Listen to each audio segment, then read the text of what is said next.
Welcome everyone this evening to our maths inaugural lectures.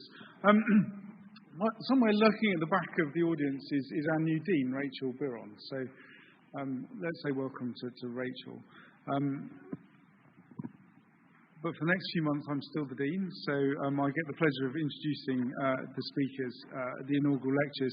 So just a few comments. We restarted this inaugural lecture series at the beginning of this year after a sort of abeyance over the COVID times, and I think it's been a real pleasure to celebrate our new or not so new professors and to celebrate what they've done in their careers to get to this point. And this is the first one for maths. We did computer science and chemistry earlier in the year, and we have some engineers and physicists later on. So it's fantastic to see the breadth of what goes on in the faculty, and also who attends. It's not all mathematicians here tonight, it's a number of people from across the faculty. So it's a broader faculty celebration of everyone, as well as for the individual departments. I'd really like to welcome and celebrate both Dmitri and Igor tonight. Our first lecture will be given by Dmitri. By means of introduction, Dmitri graduated from Moscow State University in 1988. He received his PhD from the École Polytechnique in France in 2005 under the supervision of Maxim Kontsevich. And from 2005 to 2010, he was a postdoc researcher at Imperial.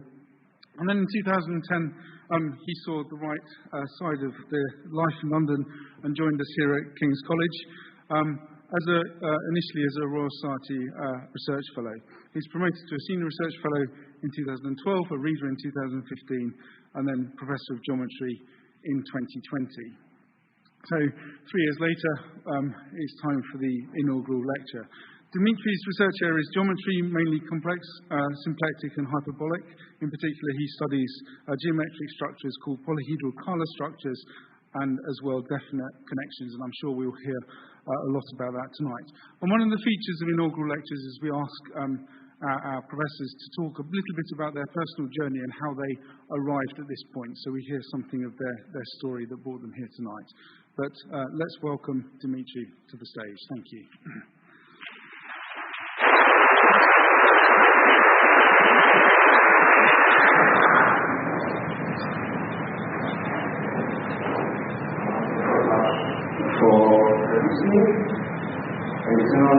Give this lecture, I will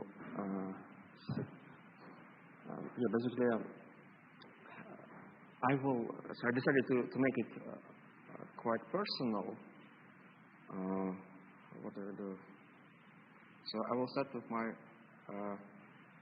before I was born, basically. So the fact is that my father is a mathematician, and my mother went to the first mathematical school opened in Moscow around 1961. So this was the time when mathematical schools were open. So my mom knows mathematics, and she was kind of doing math with me and my brothers and my sister.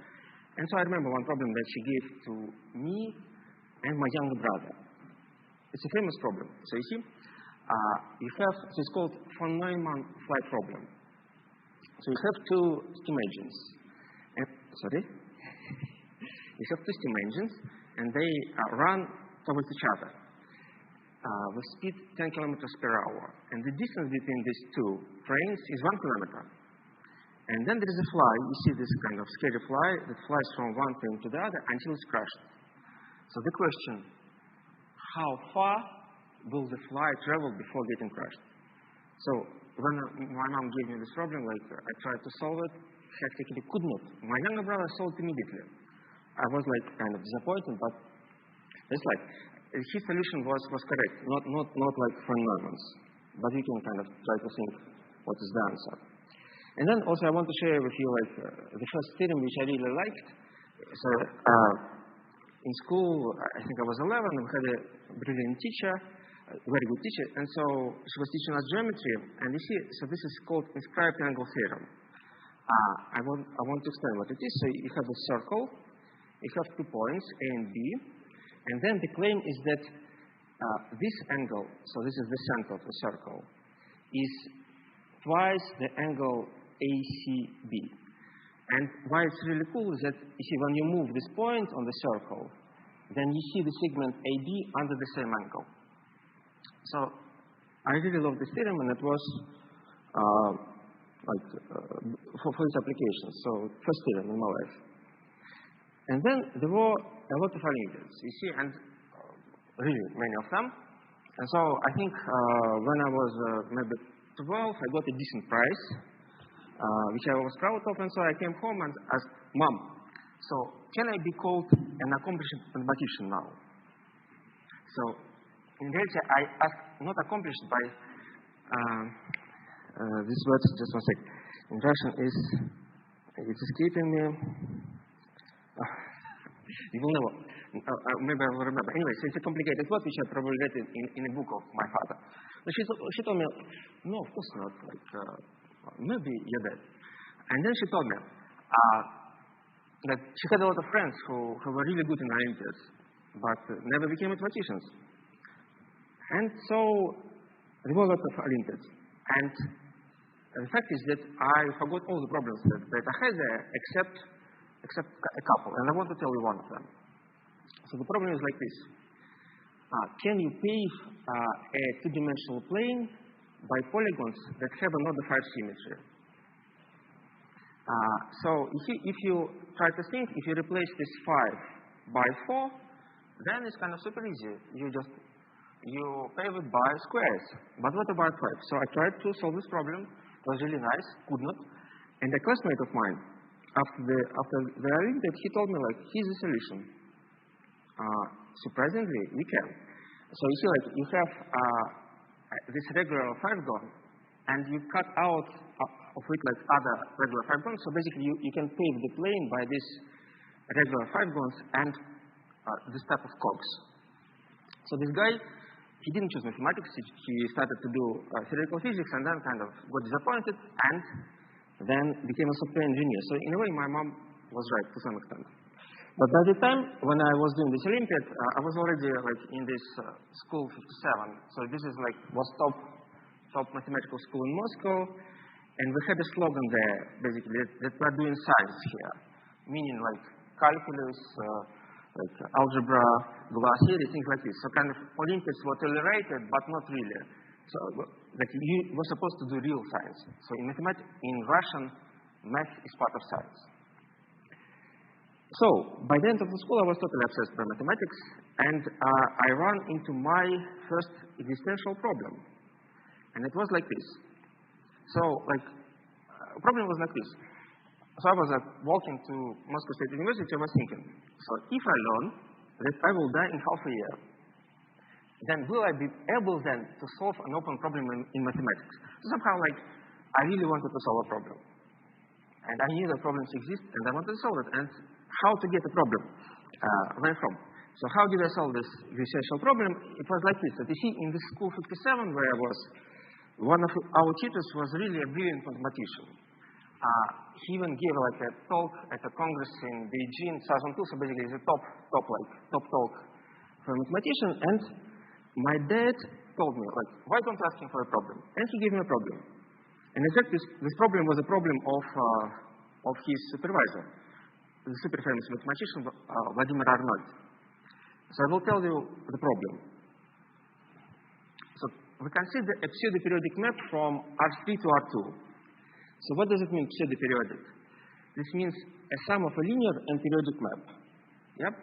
So linear plus Z3 periodic is like a perturbation of a linear map. And then Arnold asked, is it true that for any point in R2, the preimage of this point has exactly one unbounded component? So why Arnold asked this question? Because he published a paper where he proved this for pseudo-periodic maps from R2 to R1. So you see, this is a pseudo-periodic map, is a sum of a linear plus periodic, and indeed, these are level sets, and each of them has one unbounded component. So obviously, if you don't add this periodic term, then it's kind of triviality. It's just these are lines. the primitive. So he told me the problem, and I was like taken by it. I really liked it and started to think. I spent the whole summer, and in the summer, I solved it. I thought. So I called like Yura. Hi Yura, like I think I solved the problem. He told me, look, Dima, sorry, connection is not very good. So I'm calling him. He's from summer house. So I couldn't tell him this problem. So what to do? The solution. So my dad told me, like, why don't you write it up and bring to Arnold? And this is what I did. My dad helped me a little bit. So I came to Arnold, and he was the solution. So basically, it was a theorem that for pseudo-periodic maps from R3 to R2, the number of unbounded components can be arbitrarily large. In other words, Arnold was wrong. His conjecture kind of was not correct.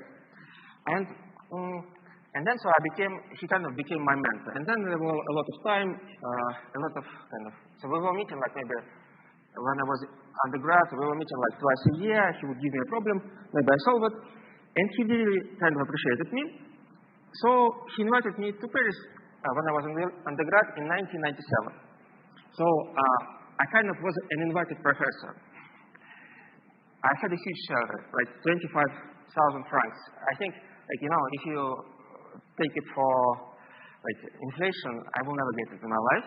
So it was really a huge amount of money. I met amazing number of people. Like, it was really all good. His seminar was great. But then, before going to Paris, I had an older friend, a PhD student, and he told me, look, in Paris there is this brilliant genius mathematician. You should call him and tell him to tell you something about mathematics, which I did. And here he is. So this is Maxim Kontsevich. So I called Maxim. I called him, could you please tell me something about mathematics? He told me, yeah, please come. He told me, and I was like kind of totally fascinated and love from first sight, from my side. So you see, like here you see some kind of picture that he's drawing. This is kind of his discovery, and all our PhD was like, when I later became his PhD student, he basically was like showing me all these miracles all the time. But I want kind of to convince you that he really can impress people. So he really has this skill. So he is Etienne Gis. He's secrétaire perpétuel of French Academy of Science. Something like I think like the boss of Academy of Science.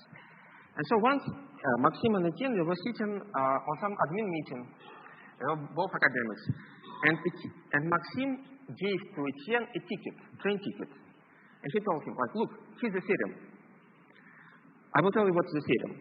So the theorem is like this. So you see, like, this is a square, and there are like 4 graphs here.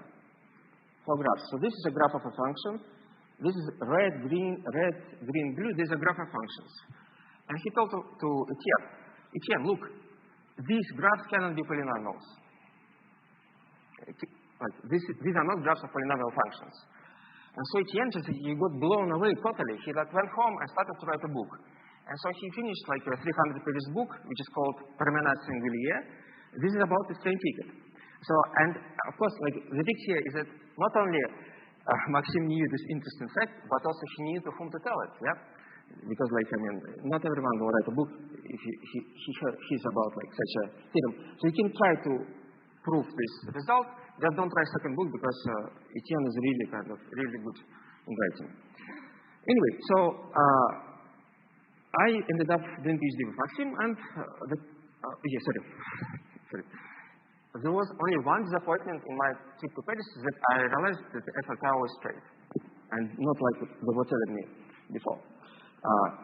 Anyway, so my PhD was about polyhedral manifolds. So, like I will tell you just a little bit what is this. So, this is science algebraic geometry, and it studies equations like this, polynomial equations. X squared is equal to y cubed plus ay plus b. So this is elliptic curve. Yeah. Now, we try to solve it, say, over complex numbers. And if you solve this over complex numbers, then it's kind of well known that the solutions form a torus. Okay? But then it's also well known that every torus can be glued from a parallelogram. You see, just to take a parallelogram, and you identified opposite sides.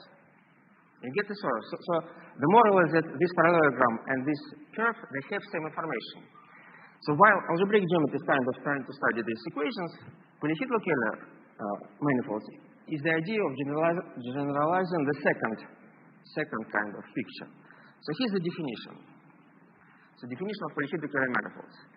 So we take a collection of simplices in complex space and identify their faces by unitary transformations.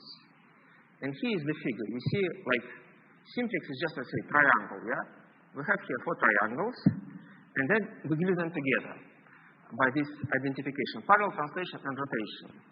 And as a result, we get a well-known surface of tetrahedral. So this is a polyhedral Kähler CP1.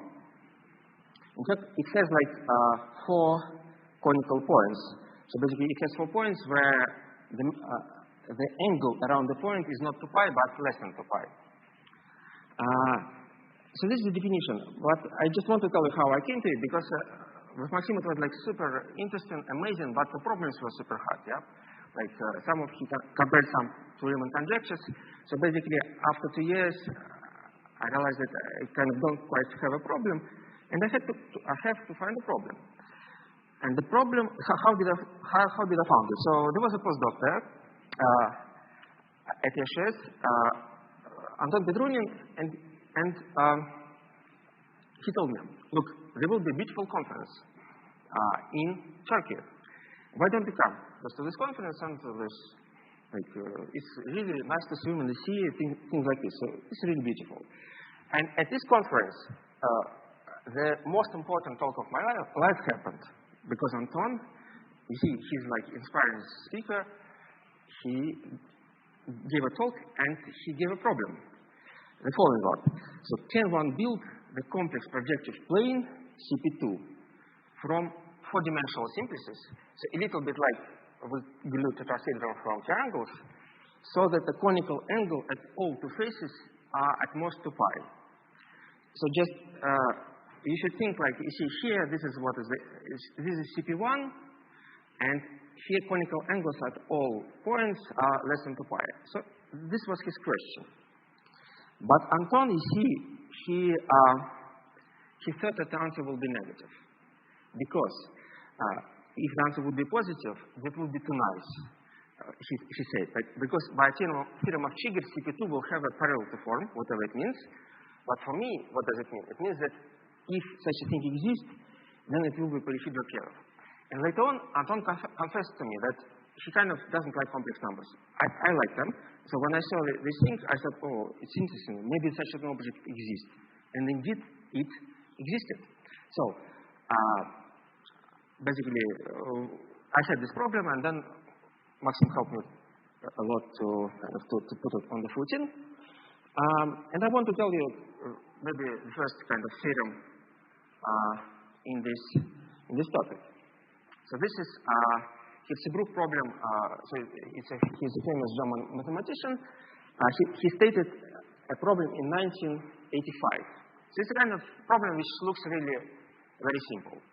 So we consider an arrangement of 3 n lines in a plane such that each line intersects others in exactly n plus 1 points. So I will show you the first picture. You see, n equal to 1. We have 3 lines, yeah? And each line intersects others in 2 points.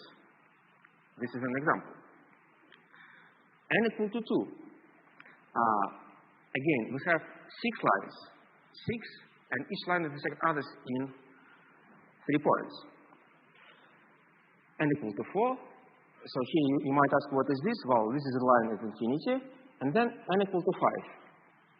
So these are examples of such arrangements. And Hirzebruch asked, is it true that such an arrangement always consists of mirrors of a finite reflection group? Okay?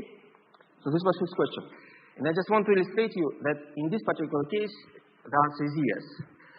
So here there's kind of the picture. So you see, like, these are 3 lines, and they correspond to 3 orthogonal mirrors in this space. So you can reflect with respect to the mirrors, yeah? So this picture corresponds to this ideal Platonic solid called tetrahedron.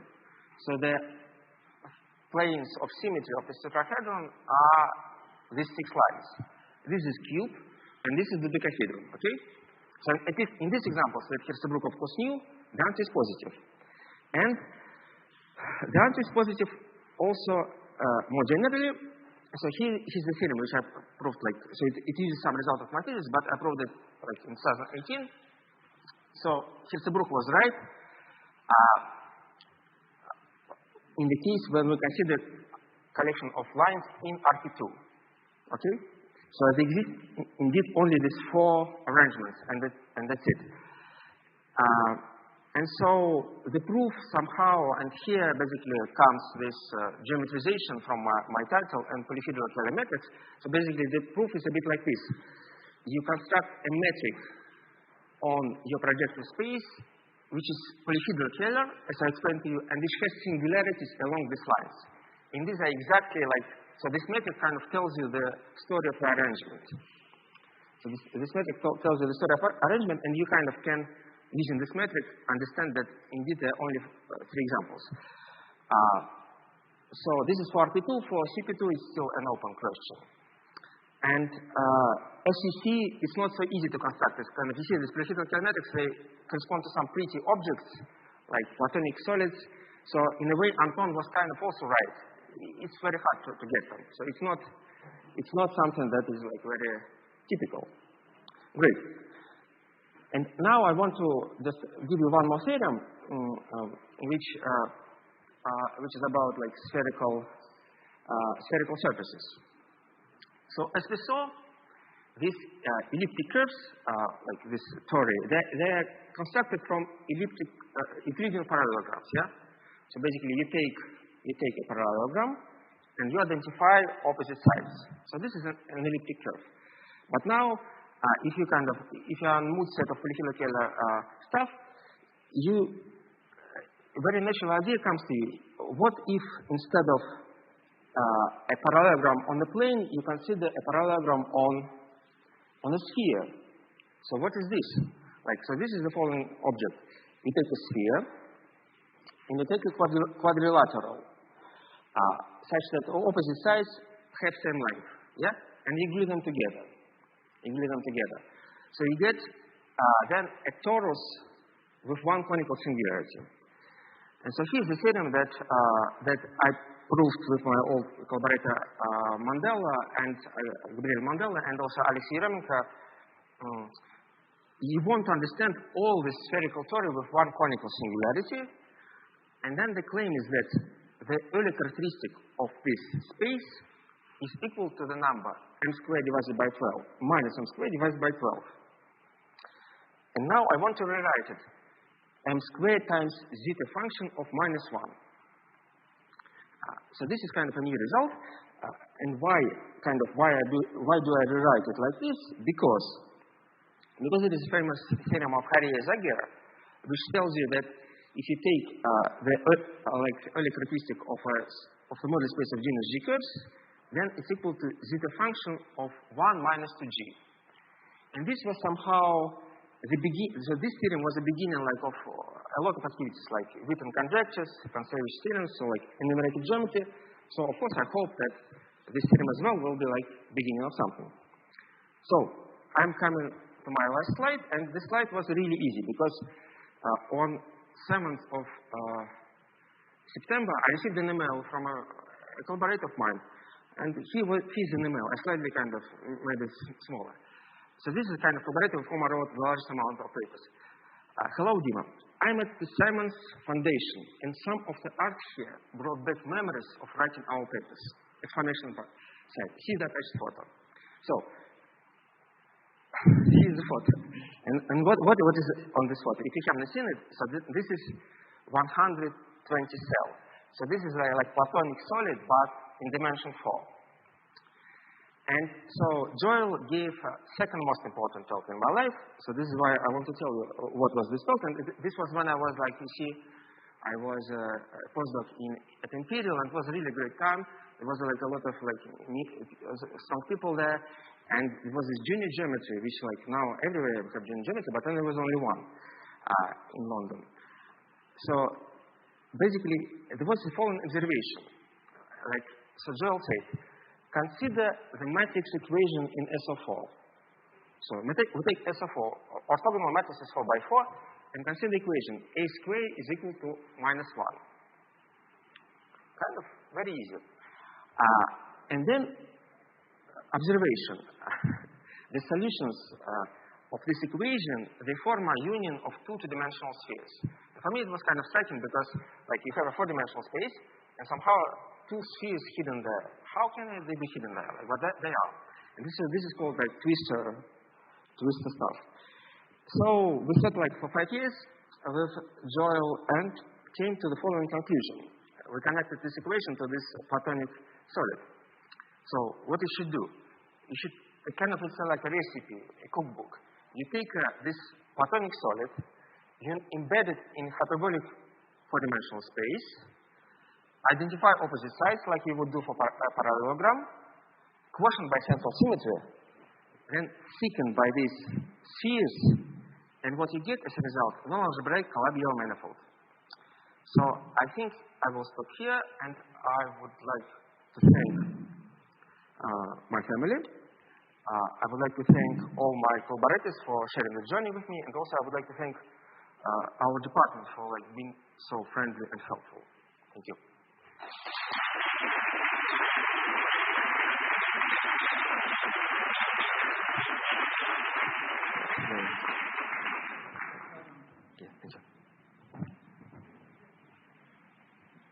Okay, thanks, Dmitri, for that. I couldn't but notice you mentioned Calabi-Yau. Unfortunately, the death has just been announced of Calabi's death at the ripe age of 100 years in 4 months. So a great mathematician. So I'm going to give a brief vote of thanks. I asked ChatGPT how to do this. It didn't help me much. But we had another celebration today for Reimer Kuhn's service to the department. I won't mention the R word, but that gives me an excuse not to be terribly coherent. That was earlier this afternoon. What I'd really like to do is to thank Dmitri for the sort of mathematics which he's displayed to us. I should have said I'm Simon Salomon. I'm in the geometry group, and I'm probably the person closest to Dmitri scientifically. And I have to say, the sort of maths he does is the sort of that's closest to my own heart. Lots of sort of pictures, very deep theory that can be explained, that can be introduced with pictures. And very few equations, maybe a few Euler characteristics thrown around, but you suppress the equations. That's good geometry. I like the thought experiments, reminding me of Einstein. Sorry he couldn't have solved that. Anyway, I first met Dmitri, I think, at Imperial, and I first noticed him in seminars because he used to interrupt the speaker after about 5 minutes with deep questions. And I don't know if that's the Russian school technique, but it got him noticed to me. And when I came to King's in 2011, I was very happy that Dmitri was already here, and we kept in close contact. Obviously, I followed his career, and I'm very happy that we can celebrate this event today. It's paradoxical that I hear most about Dmitri's work when I'm abroad at conferences. I think that's because we all have these academic loads and one can relax at conferences. And in fact, I heard about his work just two weeks ago at Stony Brook related to this sort of problem. We're both obsessed with symmetry. I think the word that he forgot about at the beginning of the talk, at least the English translation, was extraordinary. So, Неординарный. Okay, well anyway, I'll use extraordinary. I'd like to celebrate an extraordinary mathematician, and congratulations. Thank you.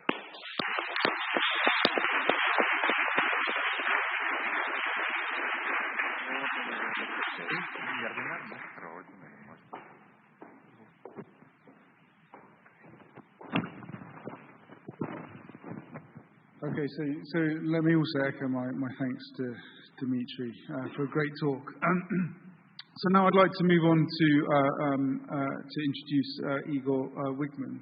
So Igor did his PhD in the Tel Aviv University in number theory under the direction of Professor Zeev Rudnik. After concluding his PhD studies in 2006, he was a postdoc at the Centre de Recherche Mathématique in Montreal from 2006 to 2009. And then he was at KTH Stockholm from 2009 to 2010. And then he was appointed as a lecturer in pure maths at Cardiff University, where he was based there until 2012. And then he saw the light and joined King's in 2012. First year as a lecturer in number theory. He was then promoted to a reader in 2014, and then he was promoted to professor in 2018. So Igor's been waiting for a little while to do his inaugural lecture, but it's a great pleasure to now welcome Igor to the stage. Thank you.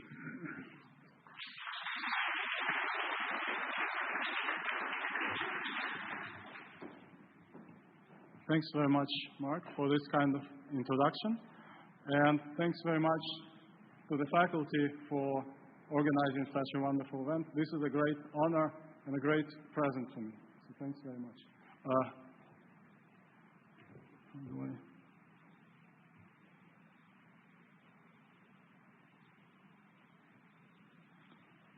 You can see in the title of my talk 3 different subjects.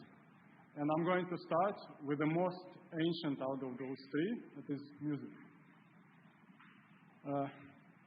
Music is eternal. The most ancient musical instrument that was excavated dates 50,000 years ago. And as a proof, or as an evidence that this is indeed a musical instrument, not just a random shape, here's this gentleman playing this instrument. It's not this actually instrument that was excavated and it's 50,000 years ago. I don't think that I would put in my mouth anything which is 50,000 years ago, but it's a replica of that instrument. But I think, nevertheless, we can trust that that was a musical instrument. Now, let me show, so today we are going to discuss only one particular aspect of music, that is so-called Rodney patterns. So let me show 3 videos, how these are created. And by the way, a small disclaimer, I own no copyrights on any of those videos. I just downloaded them from YouTube and from Wikipedia. You can do it after this talk. There are hundreds of those probably. These are beautiful pictures and beautiful videos. So this is an experiment where they vibrate a membrane, and these kind of strange shapes are being created as a result of a sand assuming these kind of shapes. And experiment for this. Okay. So let's. Anyways, so these are also created.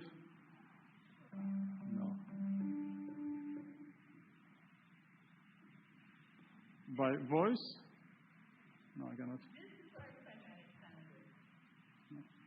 I cannot. Fortunately, I cannot rewind it. No. This is where cymatic sound is. What I'm going to do is sprinkle a little bit of sand on the membrane.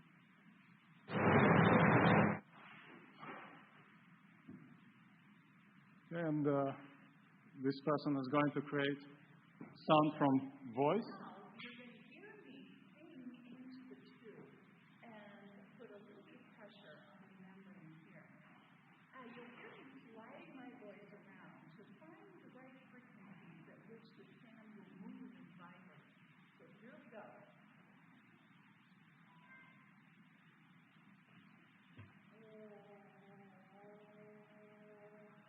These are real videos. These are not, it's not some fake.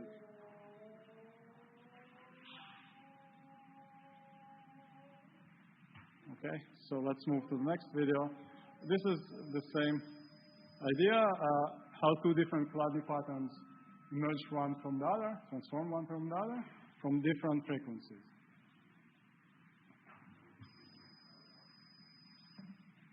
Okay, so let's look and enjoy from some of those pictures.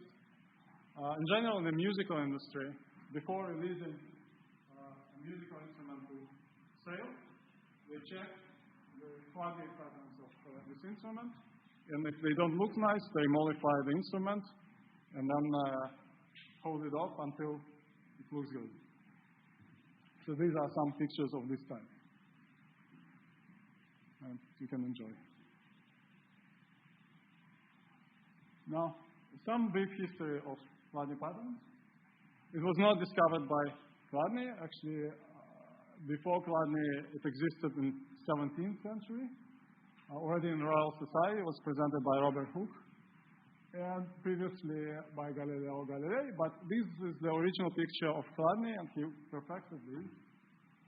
And this is a recreation of this Chladni's experiment.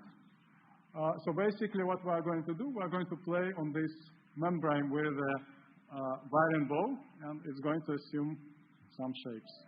Chladni discovered that when he spread sand on metal plates... Oh, I think I forgot to turn on the mic. The sand arranged itself into patterns. Thank you. Different geometrical forms appear depending on the vibration produced.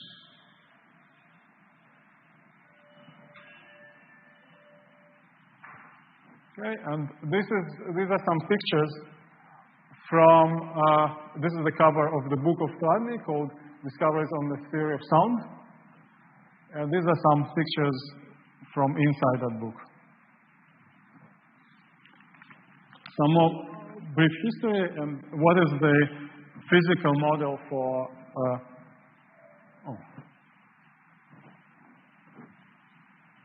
Okay, so this has a name, Chladni plates, Chladni patterns, northern lines. This whole science is called cymatics outside of academia.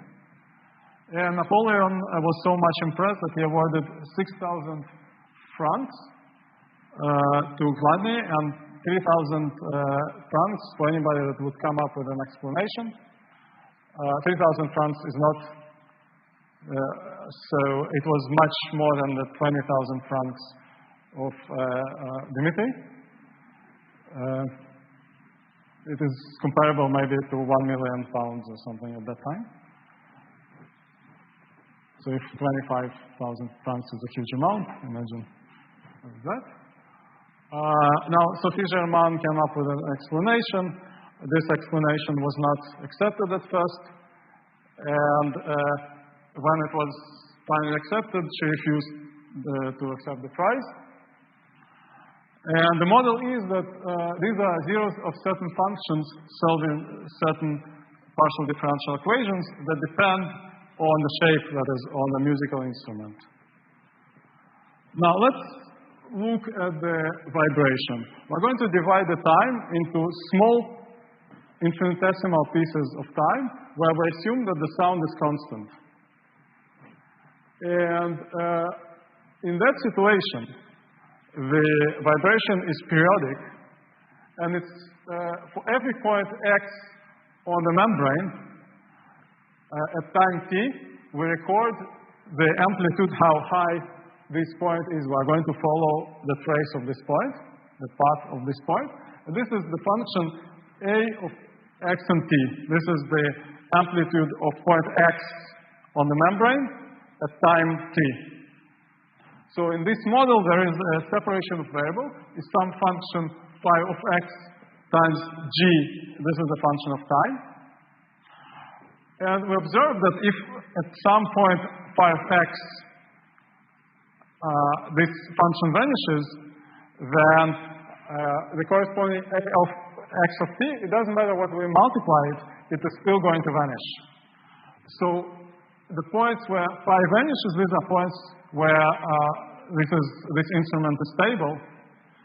And these are called the nodal lines.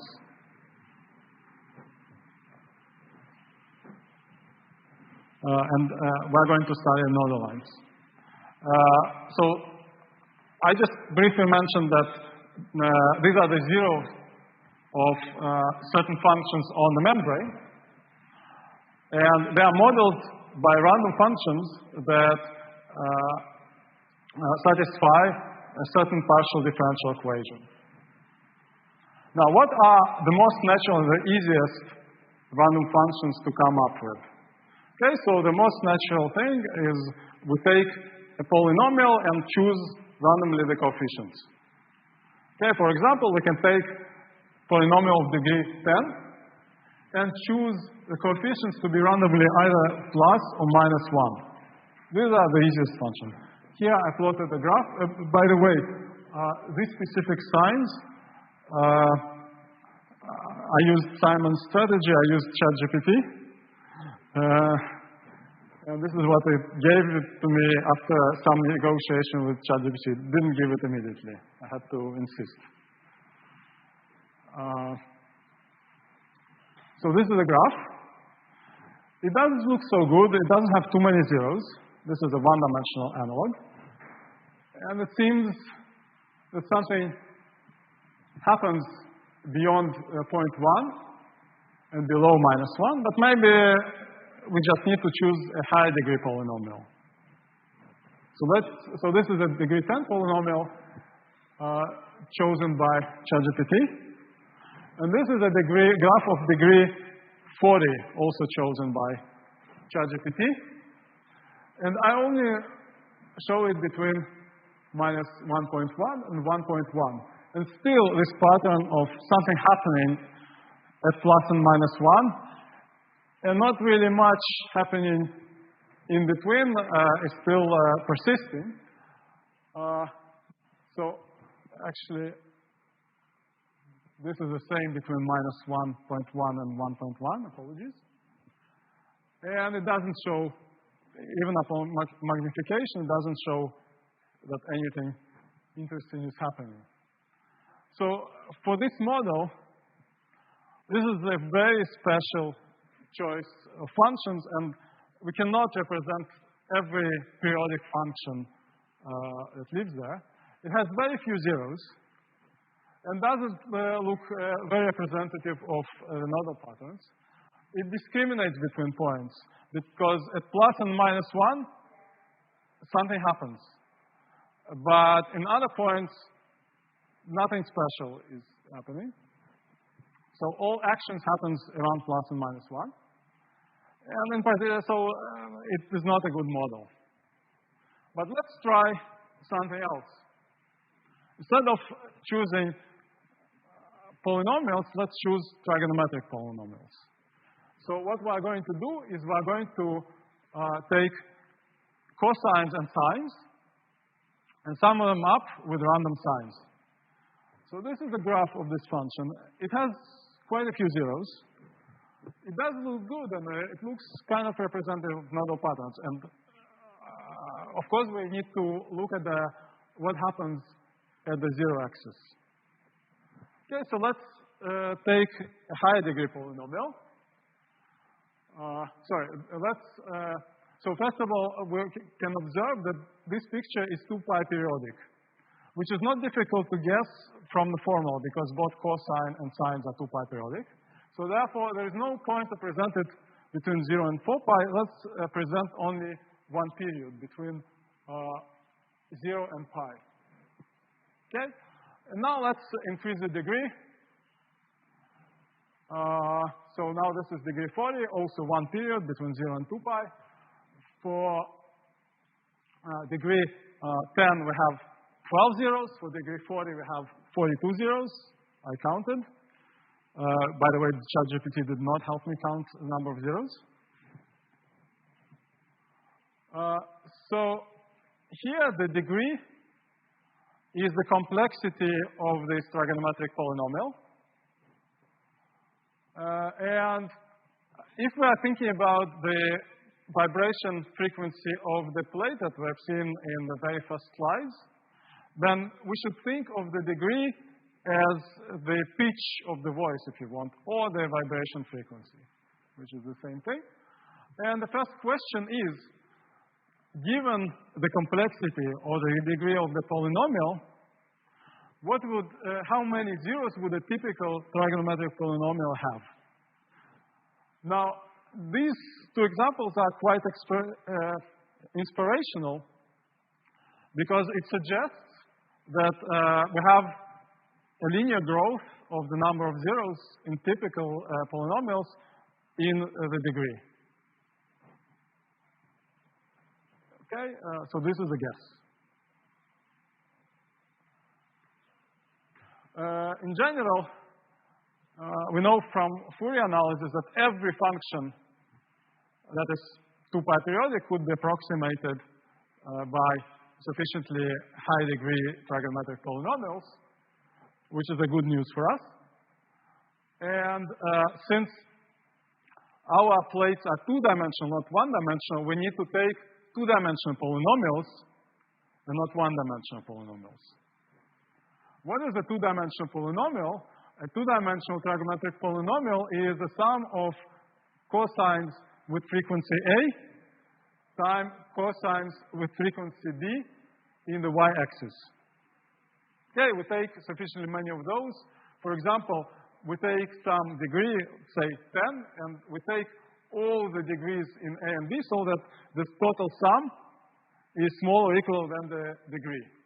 This is a trigonometric polynomial in 2 variables of degree at most degree, this number, 10. And this is the corresponding set of zeros, the zero line. There is another variant of the same problem. Instead of taking all the A, B so that the sum is smaller or equal than the degree, we're taking those so that the sum of squares equals to the degree. Okay? And this is called a monochromatic setup. And it does satisfy the partial differential equation that we alluded to in the first slides. And it is analog of single sine or cosine wave in 1 dimension. And look at this picture. This really is reminiscent of the nodal lines that we've seen on the musical instruments. Much better than this one. Okay, so this leads us to the following problem in geometry of numbers. So we've seen that those coefficients A and B, the frequencies A and B, are tuples of integers. There is a name for that in number theory. It's called lattice. Okay, so let's start from Gauss' circle problem. So Gauss considered a lattice. What is a lattice? Lattice is just tuples of integers, A and B. What can possibly be simpler than that? So he asked the following problem. How many lattice points are lying inside a very large disk of radius capital R? What is the asymptotic behavior of that as R grows to infinity? Okay, so in this particular example, there are 81 lattice points. The radius is 5, and the area of the disk is very close to this number 81. It is 78.5. It only differs by 2.5 from the number of lattice points. And this is the question that we're asking, and the answer that was given to us by Gauss is that indeed the number of lattice points inside a big disk is approximate to the area pi r squared.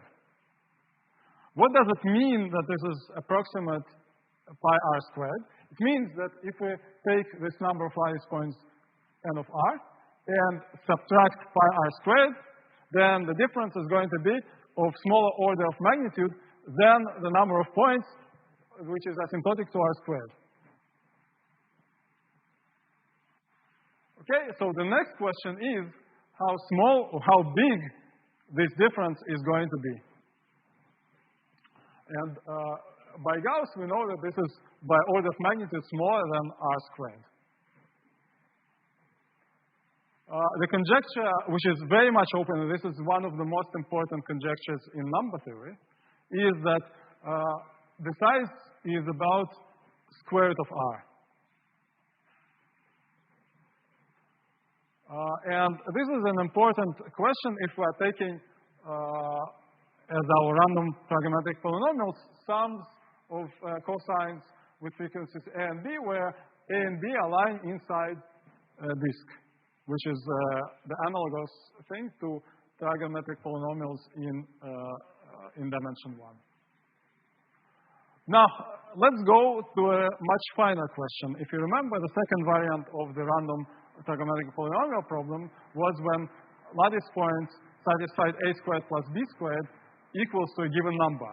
In other words, it means that the tuple AB lies on the circle. These are the red points in this picture. Okay? How many points there are and where are they lying? So in this particular question, in this particular situation, there are precisely 12 lattice points. For example, the point 3 squared plus 4 squared equals to 5 squared. Therefore, all these plus minus 3, plus minus 4 are on the circle. Generically, generally, as we have seen in this example, if a lattice point AB lies on the circle, then r squared equals to the radius squared equals to a squared plus b squared. This is elementary high school Pythagoras theorem. And therefore, if a given circle of radius capital R contains any lattice point, then it must be not only an integer or square root of an integer, but also it must be a sum of two squares of integers. Okay, so for example, let's consider these three numbers. If R equals to square root of 5 equals, we already have seen, to 3 squared, 5 equals to 4 plus 1. Therefore, it's sum of two squares, and therefore, there are some lattice points on this circle of radius square root of 5. But 7 is not a sum of two squares, no matter how hard you try. And therefore, there is no lattice point at all. And 5 is contains some lattice points, just as we've seen here. So question 4. Suppose that R is a large number. How many lattice points there are on the circle? Question 5. Let's suppose that we found some kind of sequence of radii so that the numbers of lattice points are increasing. Are they equidistributed on the circle? Whenever I say equidistributed, of course, I mean the angles. And a baby question, if you don't know this, just to find all numbers so that on the particular circle you have precisely 12 questions. This is not entirely a trivial question if you are not familiar with that. Okay, now I discussed 3 subjects. Let me try to relate between these 3.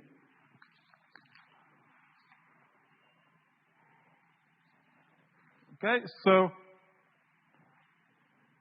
the physical question in the random sense is to describe the zero set of a sequence of random functions parameterized by the vibration frequency.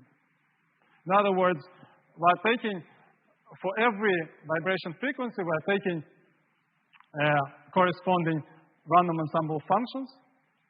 And can we describe the nodal lines of that?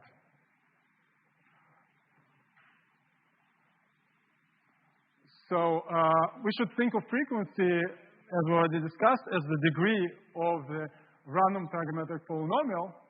And we're interested in this question in the high frequency limit. So this is one example. The functions that we take are a solution of a certain partial differential equation. And this is the zero set of that. What are the questions that we are going to, that we might discuss? First question, what is the total length of this curve? How many connected components does it have? That's a topological question. How many of those connected components are those small ovals, and how many of them are giant sausages? Does there exist a giant connected component? This is in particular difficult question, which is motivated from percolation theory. Just to explain why it is not so trivial. So this is a large picture. This is a picture with color. And It's not clear. So this is the former situation when there is a giant component that consumes almost the entire space. And this is a situation, the opposite situation, where there's only a tiny component. But I cheated here. This is not the zero set. This is above minus 0.1, and this is above plus 0.1. So this is not a wonder that this is bigger than this one. But it turns out that zero is really a critical level here. Now, I'm running out of time. Let me just mention that these kind of questions are even more complicated, even if instead of taking R2, we're taking our musical instruments that are modeled by a certain surface. So these are the pictures.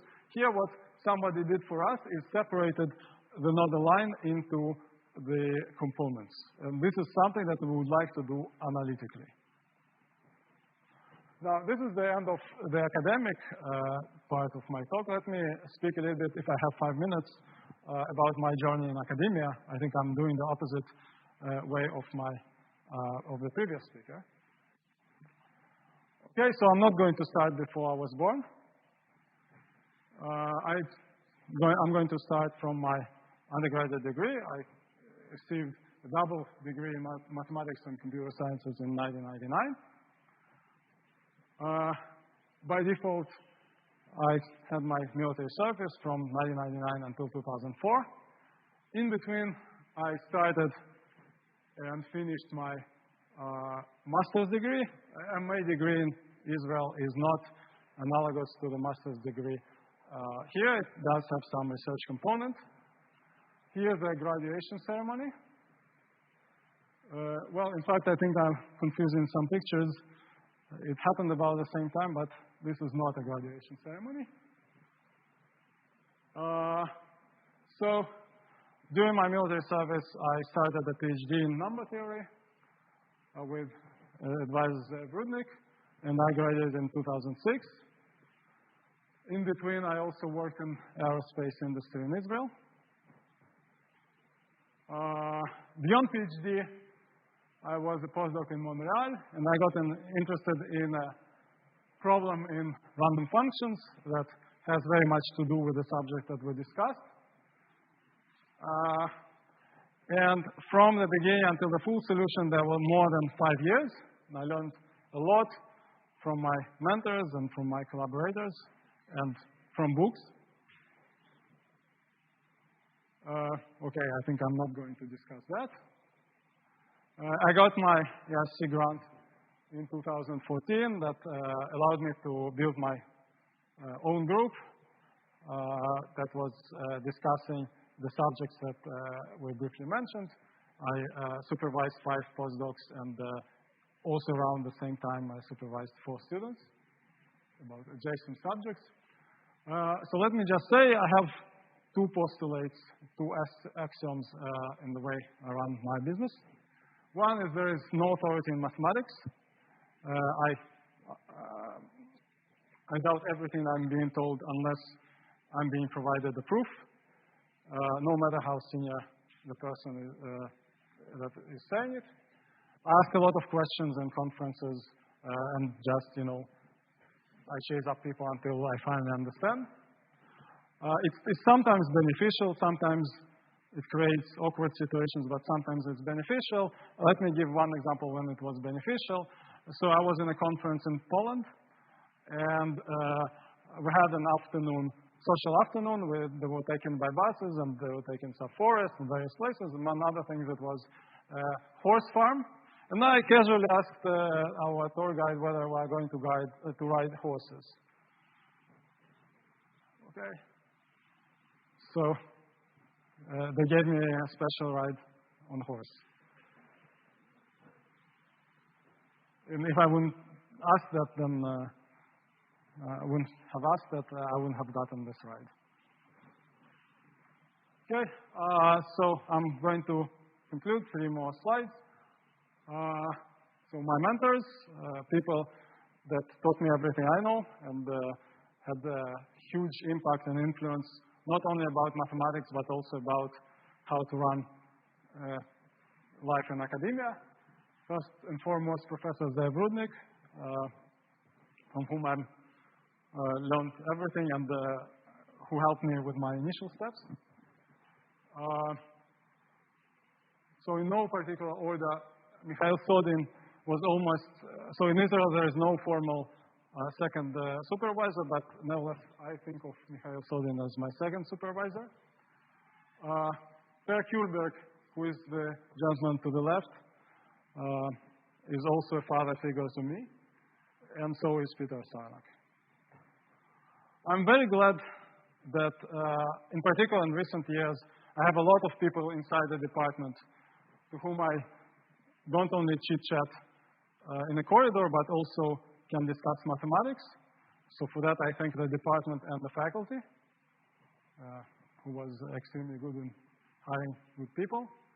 Jan Fedorov, whom we're going to hear immediately, Alexander Pushnitsky, Steve Lester, and Jerry Buckley. And finally, let me thank all my collaborators, in particular those that came especially for this event today. This is the list. I could not contain all the pictures, apologies. So that's the last slide. Thank you very much, and thanks to everybody that supported me through all the years. Thanks very much.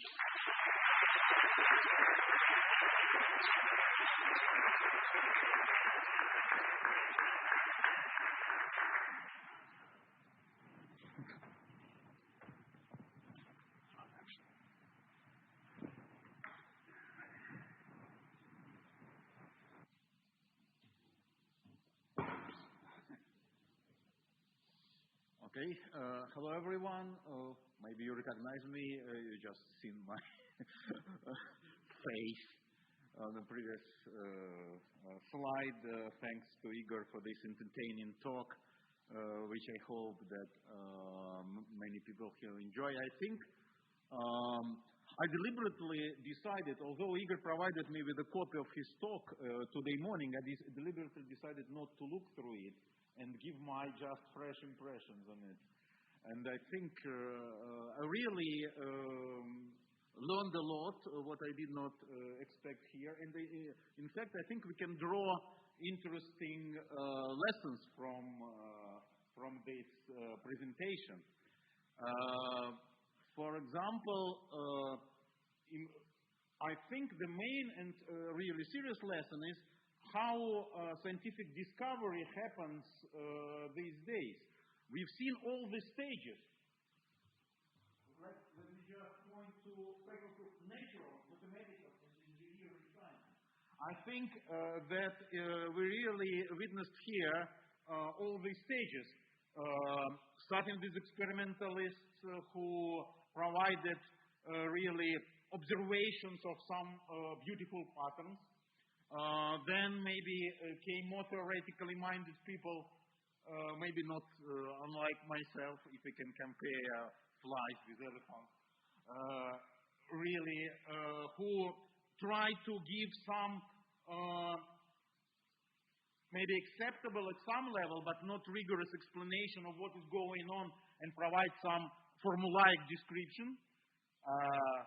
Simon, I think, mentioned that he likes pictures. I like formulas. I really frequently think in formulas, and I think they really elucidate things, but they quite rarely prove something. And then come people like Igor, for example, who distill the phenomenon and really map it on the model, or use maybe already existing model, interpreting it in a new way. And this is really the final stage of understanding, final in the sense of understanding originally observed phenomenon, but on the intermediate in linking it to a huge, maybe body of yet unobserved, only partly observed phenomena. And this is how we come to the next stage. And then maybe it comes to engineers and then use. Here we've heard about these sound phenomena. Basically, physicists call them resonance phenomena, and resonances are everywhere around us. They are in lasers, they are when we tune to a radio station, they are there. So really all this eventually ends up in some useful device. So I think all these stages we've seen almost all of this in Igor's talk, and this was beautifully presented. Other lessons which we can draw. Money are important. Money matters. Because before Napoleon proposed this huge sum for solution of this problem, Robert Hooke knew this. Galileo knew this, but nobody tried really seriously explain it, I think, because there was no incentive. So money matters. On the other hand, money is completely irrelevant. Why? Because Sophie Germain proposed solution and refused the work. Probably proposing a correct solution is already in the work. And we've seen this pattern, or similar pattern. I was impressed by this, that she refused the prize, because I think it's the same pattern that Gregory Perelman did in our age. So this is a recurrent pattern, probably. So we see contradiction. Matters and doesn't matter. Is there really a contradiction? No. As a famous and one of people who I appreciate most in 20th century giants, Niels Bohr said that the opposite of a deep truth is again truth. That if truth is trivial, its opposite is false statement. But if it's deep statement, its opposite is also a deep statement. So this statement that money matters and money completely irrelevant, both correct simultaneously. I think it confirms. And all this I infer, and this is not all, but I infer these patterns from this beautiful talk. And I'd like to thank Igor, who really provides incentive in many discussions with him for thinking further and for identifying patterns. And it's just enjoying discussing math. And I think his presence in our department really matters. And here, this is shallow truth, because opposite to it is wrong. Okay, I think I finish here.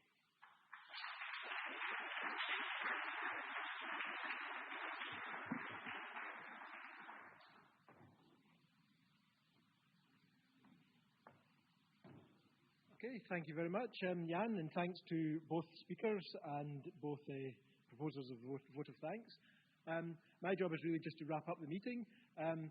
Thanks to NMES for putting on these events. I think it's been a great celebration of interesting mathematics and the careers of Dmitri and Igor. Thanks to both of them for explaining some of the deep mathematics you do in a way which I think was quite accessible to those of us who do quite different things. And it's also interesting to hear a bit about how you got to this stage of your career. So thanks and congratulations to both of you. Thank you all for coming. And the last thing to do, I think, is to go to the other side of the room and get a drink. Please do stay with us and feel free to call our Dmitri or Igor if you have any interesting questions. It's not normal to take scientific questions at the end of these meetings. And do look out for the next events. I've been to those in other areas than mathematics, and I think like today's, there's always something of interest. As the point Jan made, you quite often find mathematics in the talks which are given by people from other departments as well. So I do encourage people to sign up and come along to other events. And with that, I think we close the meeting. Thanks again to everybody.